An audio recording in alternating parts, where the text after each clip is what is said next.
Mute on. Gentlemen, the virtual floor is yours. Thanks very much, Andrew. So this is Paul Goossens. So I'm going to start by just setting the scene in terms of our motivation for developing some of the solutions you're going to see today. Particularly excited to pass this over to Eric Brower from JPL, just so he can give some insight into how this tool has been used very effectively within JPL. And then we'll finish off actually with a detailed look into the technology and the underlying technologies, and it's also a demonstration of MapleMBSE. So as Andrew says, we're going to try and get this completed in about 45 minutes. That should give ample time for some questions. So kind of the motivation for us MapleSoft for getting into the systems engineering side of things is largely because a lot of our customers are now starting to get engaged with systems engineering process, and are starting to work very closely with the systems models that are being developed by the systems engineers, and certainly this is considered sort of the single source of truth, or the authoritative source of truth in terms of the what the requirements and structures and so forth of the system should be. So our core customers on the sort of Maple and MapleSim side of things are really on the design engineering side of things. So these are the guys that are trying to figure out how to achieve the goals of the system design through simulation and modeling and analysis. Of course, there are many other stakeholders that actually need to get information from the systems models in order to perform their own tasks. So the systems models become pretty much de facto the source for those that information in terms of parameters and constraints and so forth to achieve the work that they need to do. However, the results of their work, and that's typically some kind of design decision or some operational decision that needs to be then fed back into the systems tools, into the systems process, and that's typically done with the systems engineer as the sort of gate for bringing that information in, and that's a very ad hoc process at the moment. And certainly from our own experiences, we've seen this being an area of real friction in terms of getting engagement between the systems engineers and the rest of the stakeholders within the project. And this can be just down to miscommunications or misinterpretations. It can lead to some very critical errors that get fed into the system, and of course it leads to lots of errors and costs and so forth, and unnecessary design reviews. So we actually see this where we see there is sort of a gap in the process where I think we can help.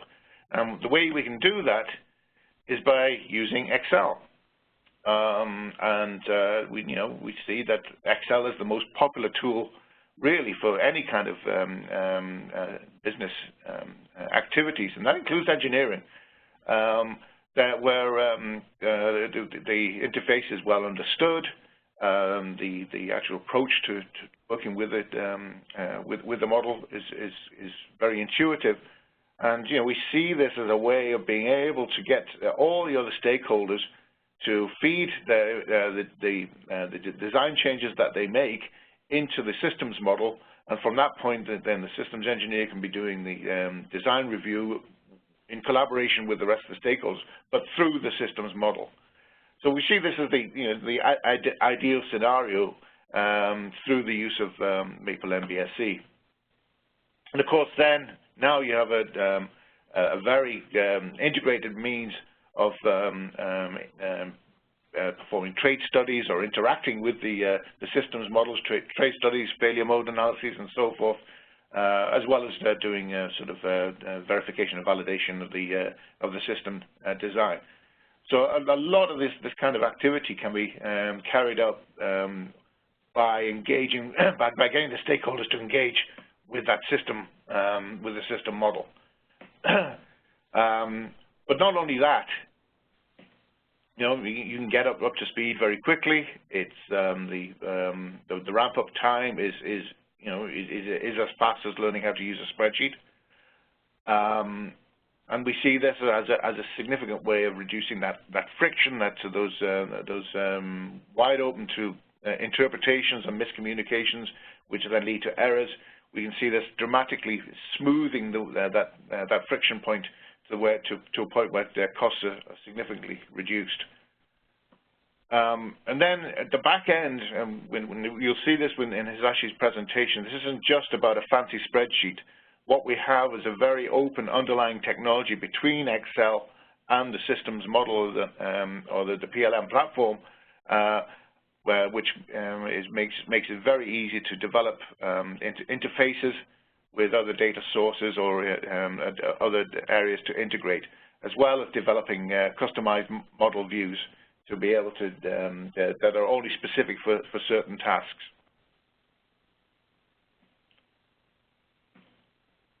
So in terms of just to wrap up my part of things, the MapleMBSE is an Excel-based tool.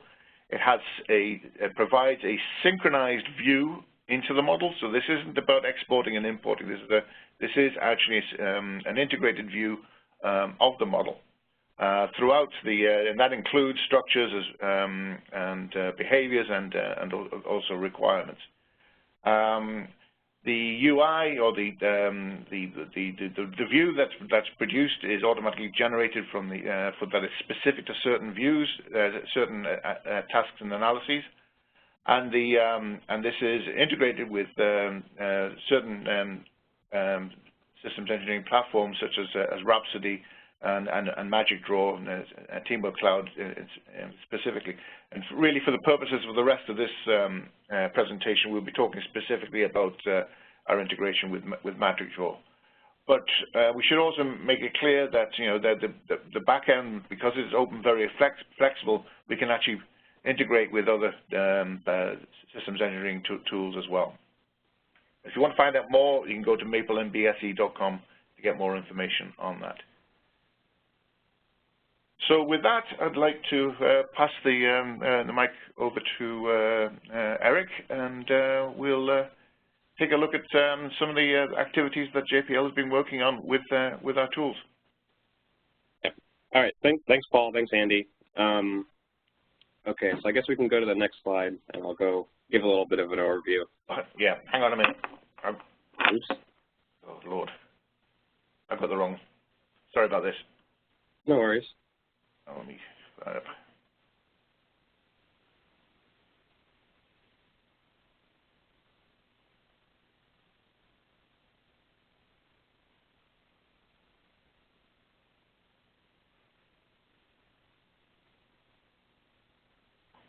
Okay, so this will be kind of a run-through of a presentation that I gave at the IW in January of this year. So if you saw that, a bit of this will be familiar. If you go to the next slide, please.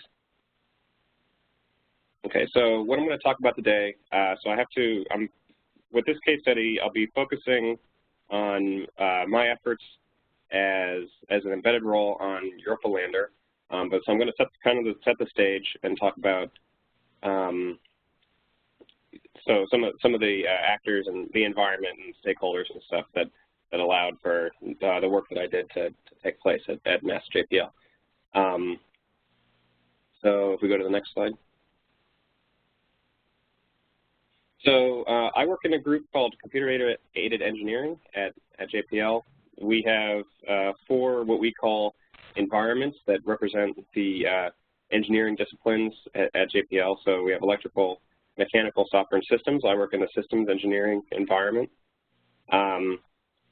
So you're going to see words that are, let's say, CAE and OpenCAE.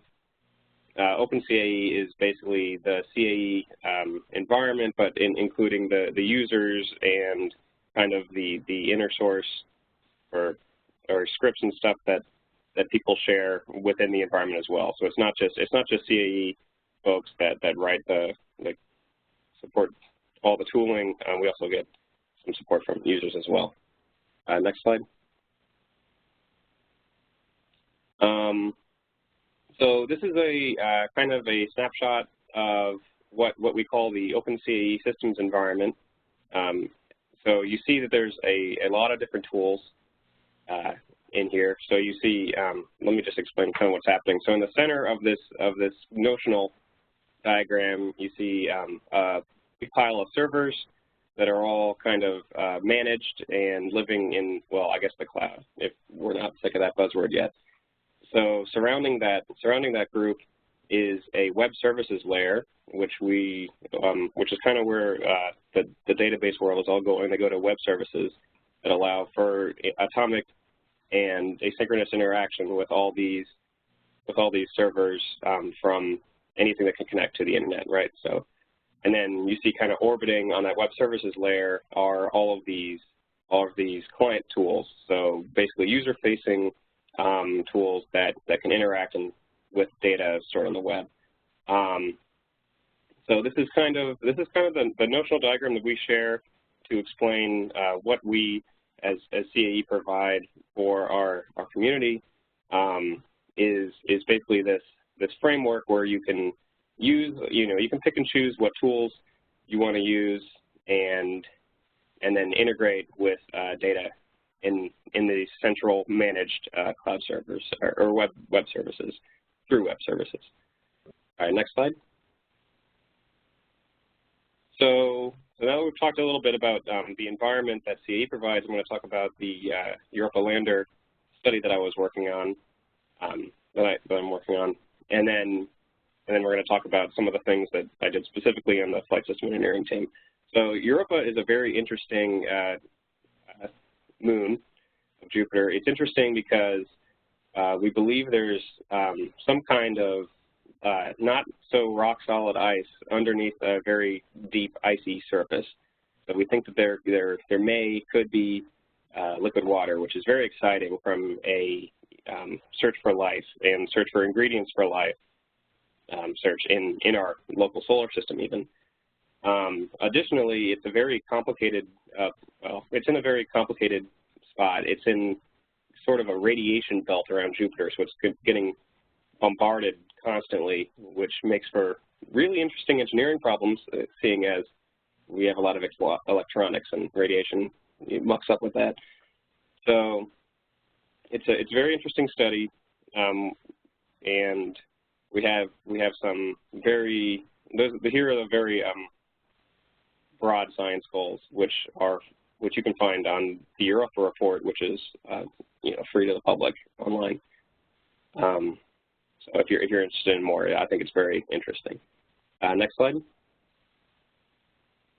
So we showed the big picture of all the clients and all the servers, and so basically when I showed that to the flight system team, they said we don't have to use all these simultaneously, right? I'm like, well, you could if you want. We provide them all for what we want to do, and but basically as part of my role as the embedded CAE guy on Europa lander, I was to set up and kind of explain and document this environment adaptation. So you see a very shrunk down notional view of the previous chart that we saw.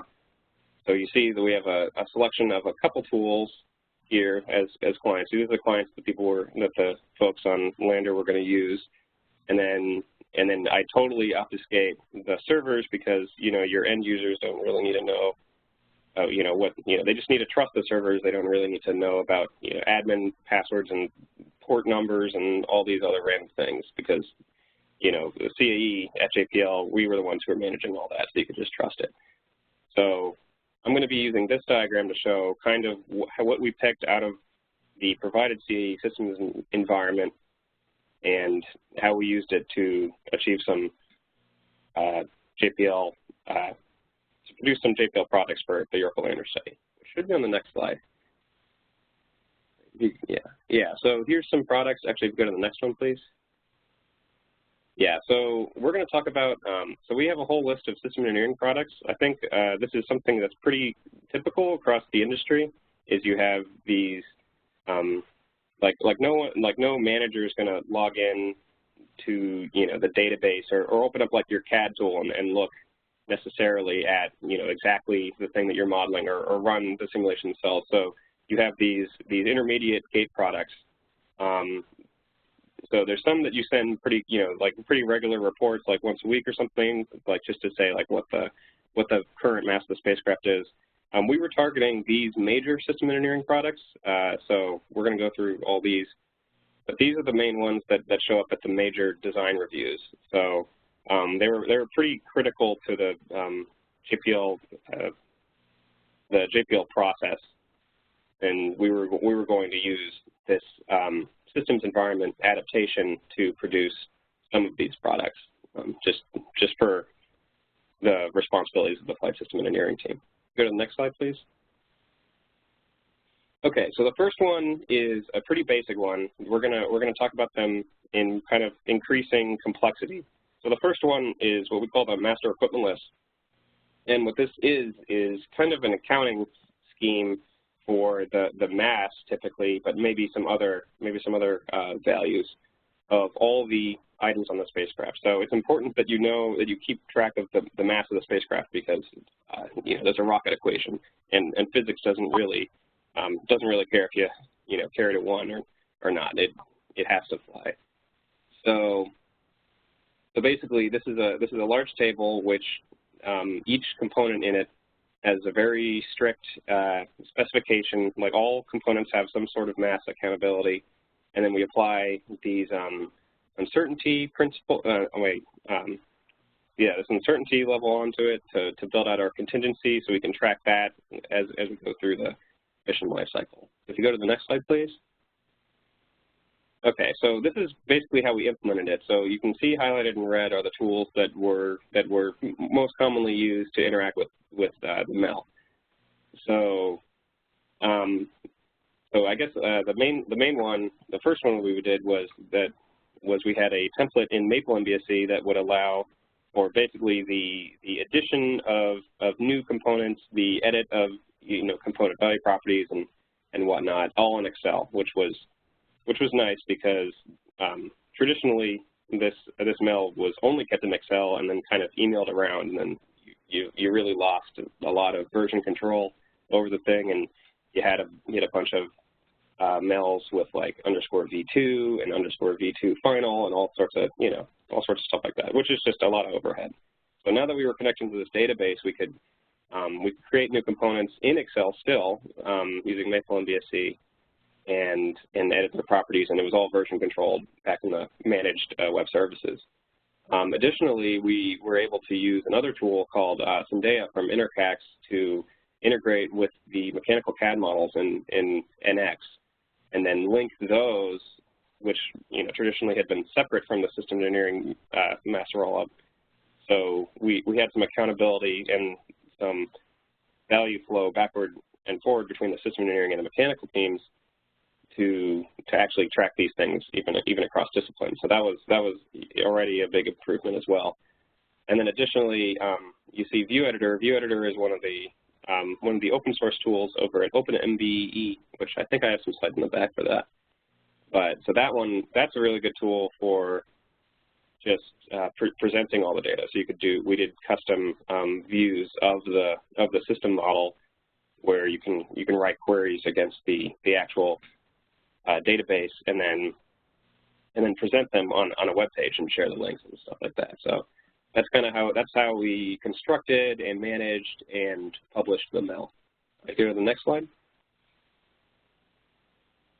Yeah, so the next one is basically the next logical step for the system design is what's called the compositional system design. This is like an assembly structure. So my colleague Onlander, Sarah Erdal, she likened it. So she would liken it to basically an assembled Lego structure. So if the MEL is a big box of Legos that you have available, all understood, they all have their value properties that you understand. This compositional system design is when you actually assemble them into some kind of unique composition or configuration of your spacecraft. So it's critical. So it's critical that you do use the same parts, because what you really don't want to do is have some kind of assembly structure that it references an element that you don't know what it is, right? So we needed to evaluate, make sure that we compose a system of parts that we understand, if that makes sense. Next slide, please. So once again, we used some other tools. So Zendaya was able to integrate and pull things over, from the mechanical CAD, and then so you could understand a lot about the mechanical system composition from that as well. And then, of course, we would, since Excel is a favorite interface for folks, we had a MapleMBSE have a template to show on one sheet of the Excel is the MEL itself, the Lego box, and then on the next one was the compositional system design. And then additionally, you could audit the compositional hierarchy of these things in either MapleMBSE or Magic Draw, depending on what you prefer, because of course you're looking at the same data at all times because you're connected to a database. And then also we published this as well to View Editor, just for publishing. Next slide, please. Okay, so another actual major product for the gates, for gate reviews, is what they call the system block diagram. So this is a visual representation of your system. So so we start from a list of all the components and how much they weigh and whatnot from the MEL, and then we have the compositional hierarchy in the last thing, the compositional system design. And the system block diagram is also that, with additionally the connectors that connect the different components in the compositional system design. So then you can see where this component is getting power from, where this thing sends data to, all sorts of stuff like that, and it's presented visually like this. So we go to the next slide, please. Yeah, so what we used, once again we used MapleMBSE to kind of audit those connections as well. So we were able to write a query that says, hey, give me all the things in the system composition and then tell me what they're connected to, and then list it in a table. So that's nice. We also use Magic Draw for constructing the connectors. Of course, you could do it in MapleMBSE if you wanted to. That's what's nice about using this kind of distributed data web services environment. And then the visual that you saw on the slide before was rendered in Tom Sawyer. So that's a tool in our environment that does graph rendering, and it does like auto layouts and stuff. And additionally, it connects to Teamwork Cloud, and they have a Magic Draw plugin. So that's how we could produce these diagrams. And it wasn't, I didn't have to draw anything, because that's good, because I'm a terrible artist. So, and instead I'm a pretty good coder, so I could ask Tom Sawyer, although I didn't even need a code. I could ask Tom Sawyer to say, hey, get me this compositional system hierarchy, and then lay it out nicely on a graph, and it would. So that's what we used for that. And then I think I have one more, if you go to the next slide. Yeah, so this is, so the scenario definition and the power equipment list are kind of two different things. So the power equipment list is similar to the master equipment list, the MEL and the PEL.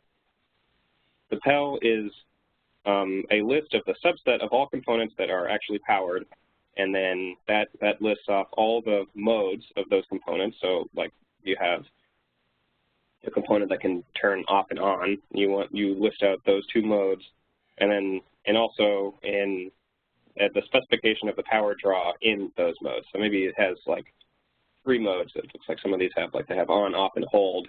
So each of those have a different power draw. And then what you do is you use this scenario definition to describe scenarios that the spacecraft goes through. So in this little screenshot here, you can see that the spacecraft is in a cruise scenario, and then it prescribes all the different modes that these components are supposed to be in during that scenario. And then you can do things like roll up the power, and then you can find out if you're ever out of bounds. So if you go to the next slide, please. And so what we use for that is, a familiar face, MapleMBSE again, because we were tracking this in Excel before, so it makes sense for the engineers to keep tracking it in Excel, except now for environment guys like me, it's like tracked in the database, which is nice. And then additionally, we had an Excel export from MapleMBSE that we would run in Phoenix Model Center.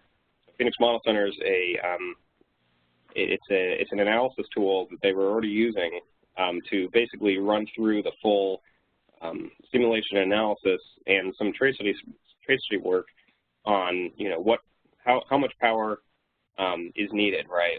Like if I run through all these scenarios with all their prescribed power modes of these components, and these components have this kind of X power draw or whatever. Does my spacecraft, so do I run out of power? Because we run batteries.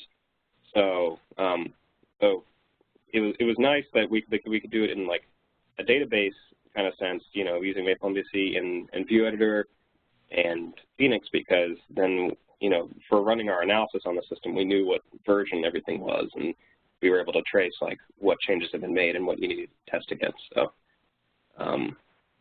okay, and I think I should have something on OpenMBE at the end. If you go to the next slide. Okay, I guess not. So that's, so basically,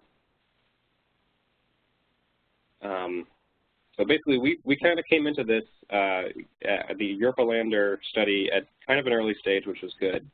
And we were able to use this model-based approach, model-based engineering, to help them produce the documents that they were expected to produce anyway. So, and that I think that's a major accomplishment, is that, it's kind of proof that in this case study that, if you have some documents that you need to produce, well, you still can do it in like a less hair on fire kind of managed way.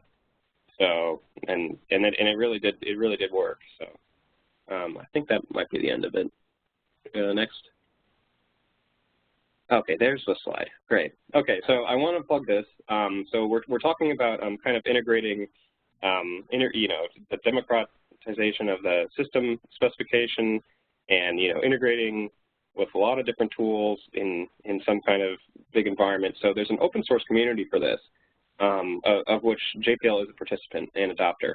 So I was talking about View Editor earlier. So View Editor, and I don't know if you know the MDK plugin for the MDK plugin, and then the MMS, they're all open source software that are available at this location, the openmbe.org. And they're available on GitHub, of course, as well. And so we kind of, and actually I should update this, I think there's 300 members nowadays. It's not just, a software repo where you can download stuff and then it'll, do the stuff that you want. But additionally, it's a major community in the industry for talking about things like this. So talking about integrating data across a heterogeneous tooling environment, for example. I mean, there's a lot of people, a lot of experts who have actually, done these things, and so we have a Google group, and we have telecons weekly. And additionally, if you go to that website, I think there is also an open source instance running of the View Editor, and I think Sashi can talk more to what is available with respect to MapleMBSE as well. If you go to the next slide. Okay, cool. Yeah, so here's my receipts, and then that should take me out right on time. That's great, Eric. Thanks very much. Andrew, can you give Hisashi presenter mode, please? Yeah.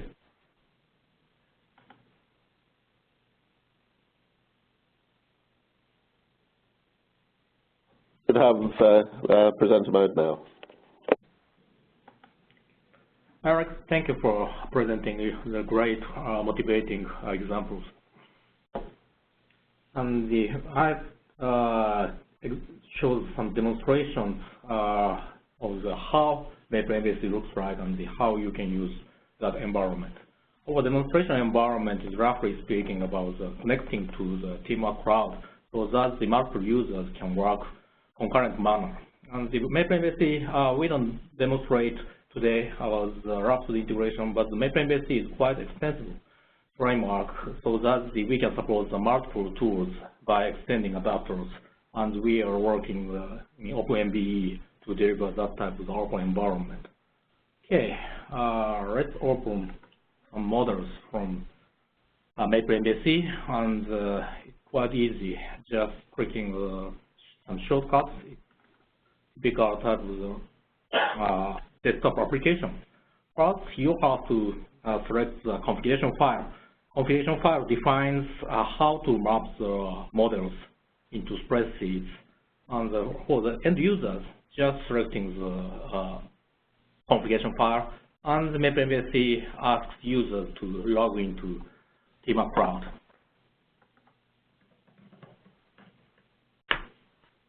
And then you can select the project or branches here. And after that, it will open model from the Team Cloud. We are currently assuming the same models from different machines and different users from MaplePro, and this user is also opening the same model. And so,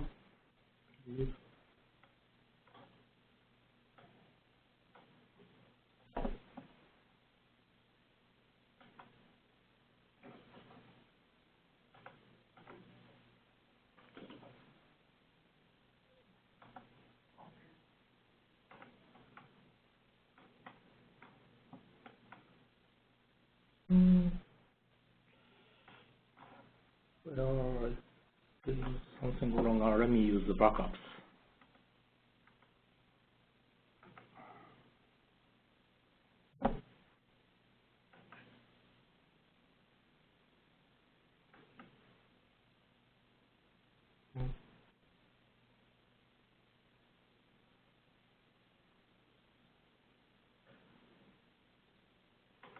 Sorry, it just opened in this machine. Sorry for some sort of inconveniences of our network. Anyway, by opening MapleMBSE, you can, the appearance is just Excel, and most of the user interface are the same with Microsoft Excel. So for example, you can open multiple views or multiple sheets in the tabs already prepared. And this page shows the packages, and the next sheet shows the requirements. And let me compare how it looks like.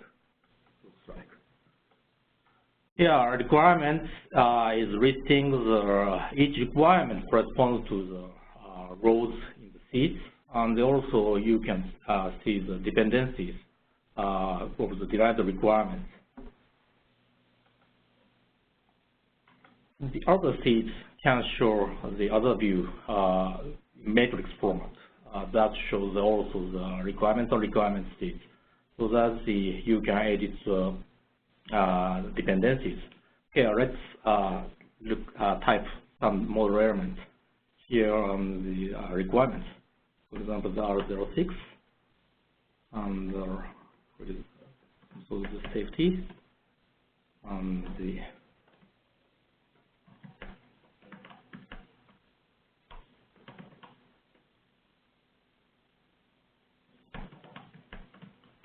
something. It's quite simple by just typing into the sheet Excel cell, and also you can make dependencies by selecting. And as you notice, this row is this column is automatically added because these sheets are synchronized with the model. So, for example, if you see these sheets, just I inputted in the other sheet, also synchronized with this. And the dependencies is also reflected to the newly added row. Okay, after that, you can commit the changes to the server.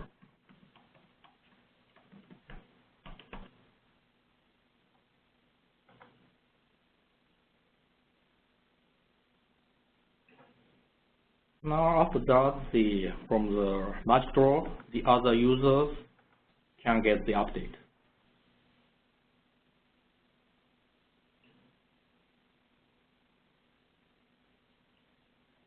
here your R06 is now added.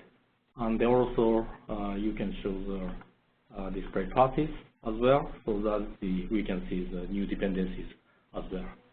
Also, from the batch draw, you can edit the changes. But for doing that, you need to lock model element.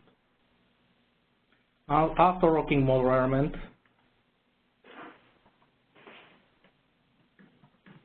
so someone would like to add some more descriptions. And then after that, you can commit the changes.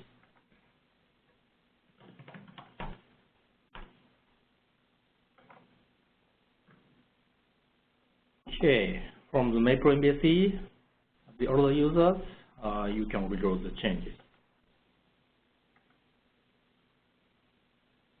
Okay, now appears the new changes here. And let me add more description here. For example, the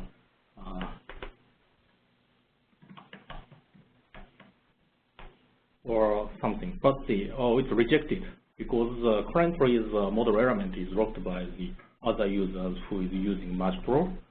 Okay, please unlock the model element. No. Sorry. And the update project. And the let me unlock model element. After that, the other users can change also from the MapleMBSE. The other users can change the model element.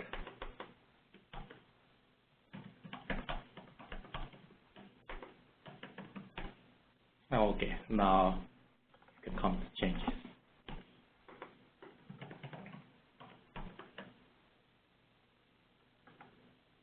Yeah, that's the basic operations of MapleMBSE. You can use most of the Excel operations. For example, the sort of the filters. So you like to see 1, 2, 0, 3. It's very easy by using this kind of filter functionality. Also, you can use conditional format. For example, currently R06 is not covered by any other derived requirements. So, for example, you can fill this line. So that this red field conditional format is created. So you can use any kind of Excel functionalities to enable the more convenient modeling environment. MapleMBSE is quite flexible. That can map almost all the model elements into the seeds. For example, the actors or use cases here. Also, you can see the blocks tree here, and the other seeds can edit the satisfaction dependencies by using these kinds of seeds. So, for example, you can use some sort of the cut and paste functions to edit these dependencies. And after that, it's very easy to have dependencies.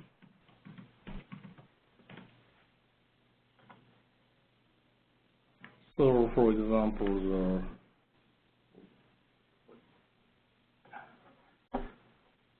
from the structure seed, you can get the update, show the update here. What is it?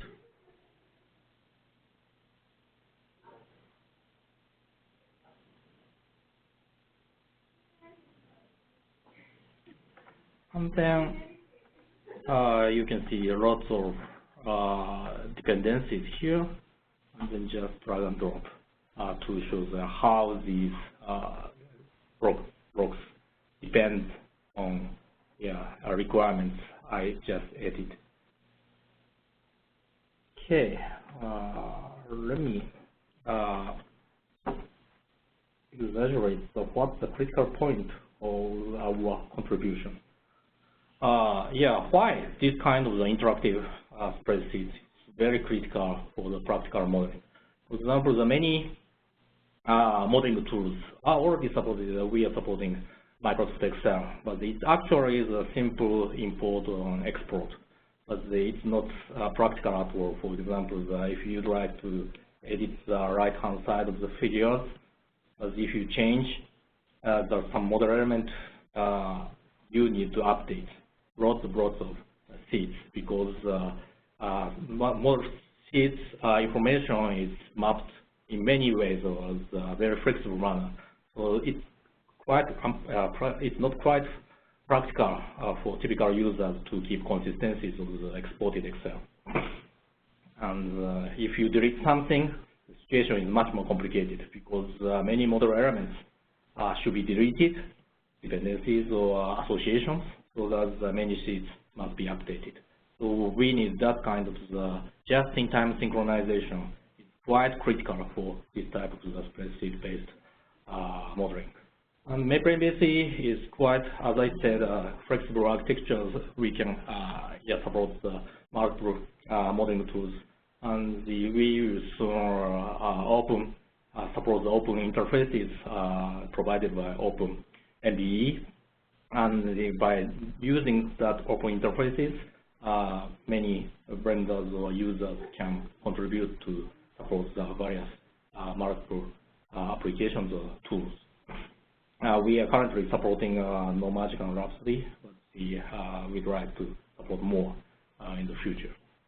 Okay, let me conclude my talk about why our environment is quite useful, not only for engineers. As I showed in the demonstrations, our design philosophy is quite simple. We'd like to provide simple and the understandable user interfaces or modeling environment to engineers. We don't want to add complicated or extra types of user interfaces as less as possible.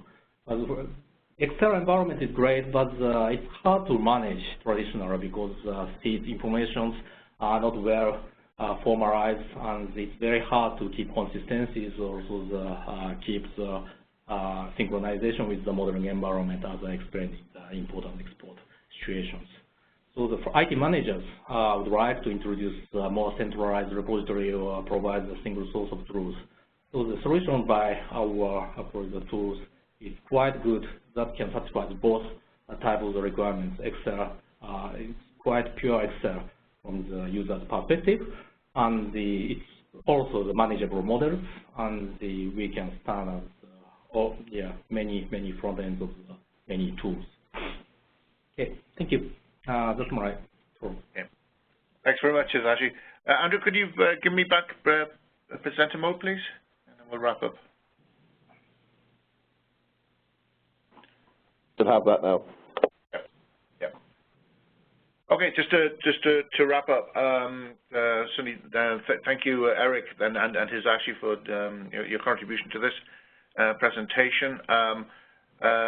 Before we get into questions and answers, just to let you know that this is our website, which is MapleMBSE.com, where you will find a lot more information here, but there's also a lot of demo videos, and that includes some of the workflows that Eric presented in his deck. You can actually go through and see how that works how users interact with each other through MapleMBSE.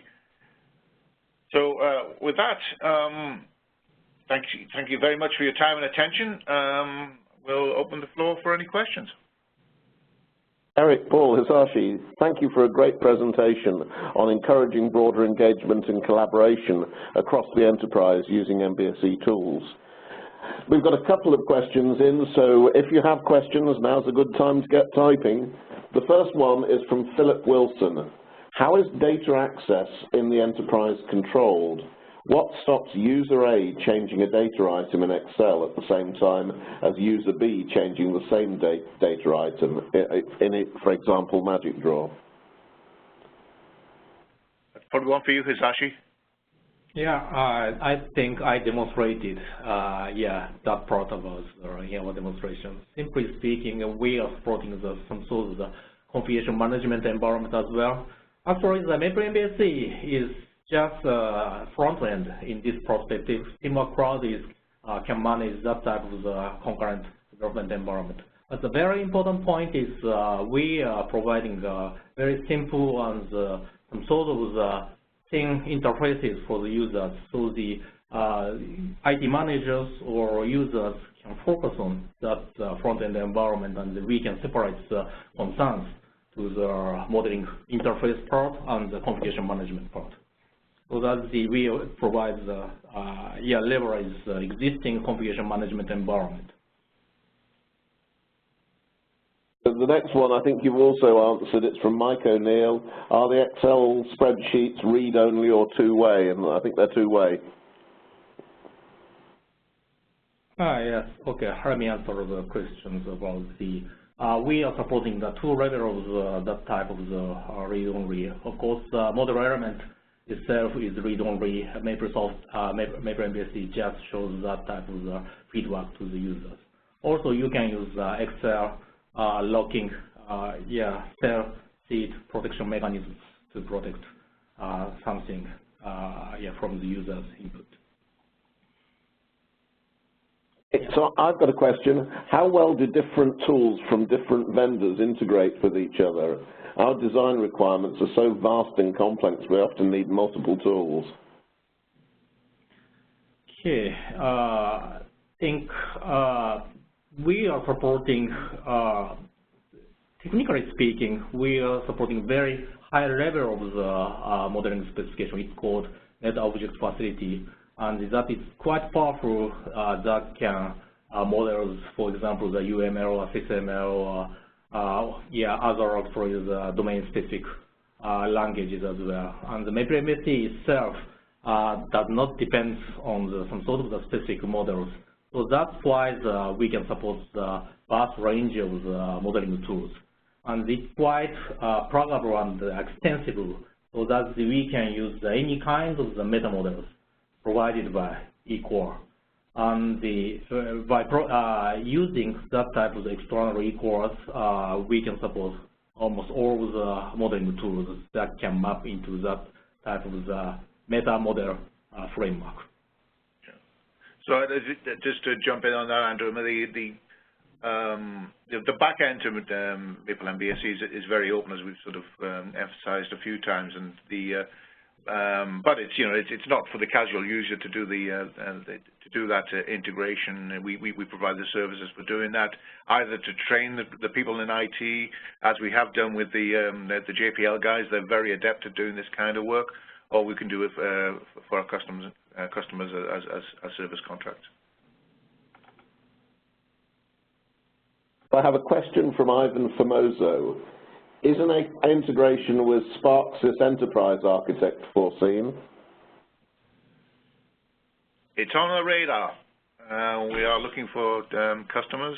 We're starting to see a number of customers coming to us. We'd certainly like to find out more from the questioner. Certainly, if you want to contact us, we at the moment we're just trying to figure out what the business deal would be, or the business motivation would be to do it. But it's definitely on our radar.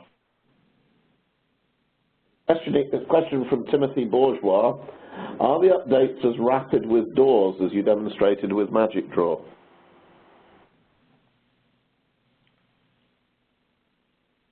That's probably one for you, Hisashi. But at the moment, we don't have integration with DAWs. We have integration with Rhapsody. I guess you can comment on that, Hisashi. Yeah, we are having a prototype on the in plan to support DAWs environment. And it will be almost probably the same integration with other tools. Yeah. I think if you're talking about the updates, but in terms of data updates, I think the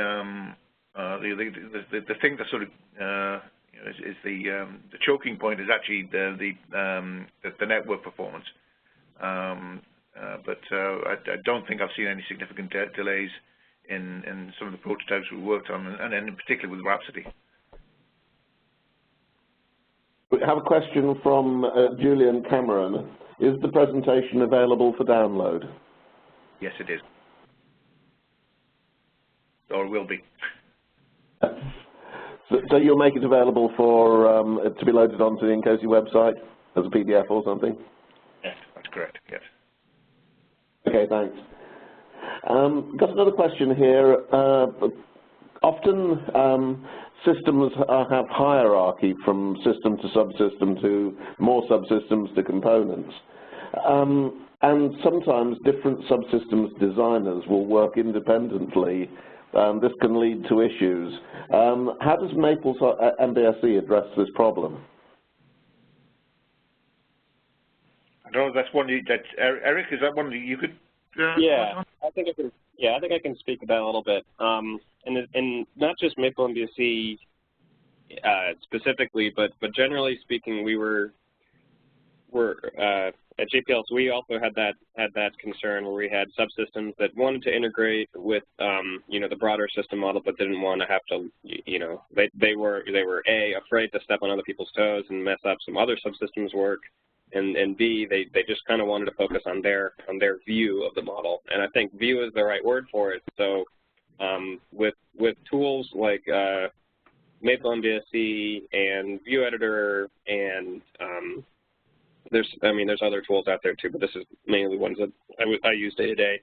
There's usually a mechanism to provide a very specific view of like a kind of a slice of the system model to you know, as like a hard-coded filter for subsystems. So we were kind of in the middle of that of trying to build out, you know, like a very specific MapleMBSE template to just show directly to the subsystems, but also there was some stuff in the OpenMBE framework or group for View Editor where you would expose very thin slices of the model out on the web page. So that's kind of how you handle that. I mean, it's always going to be some kind of specific case, so it's a little bit extra work, but I think it's worth it because then people are more comfortable interacting with the model, and they don't know they're interacting with a much broader model, which is even better. Unless anyone is going to come in with another question, it looks, is there a list of currently supported applications from Timothy Bourgeois? Not quite sure what Timothy means by applications. Tools, you know, the actual tools themselves. As I mentioned, we can currently support Rhapsody and Magic Draw through Teamwork Cloud. It means applications of the. We regard the application as sort of the set of the environment integrated as MapleMBSE or other tools and the configurations about many users are developing also we are developing new ones, and the part of the applications developed in OpenMBE, and we are very welcoming many users to develop applications. And also we are having many requests from clients to develop that type of integrated solutions or applications. And MapleMBSE, I believe, a good one to provide that type of applications. But I think specific answer to the question, I don't think we have a sort of a definitive list of the of what those applications are. I don't know if there's anything on OpenMBE that sort of speaks to that. It's definitely something we should be thinking about doing. Okay, well, that looks as if we've come to the end of the questions. So thank you for a great talk, and thank you to the audience for your questions and your time. Can you go to the next slide, please?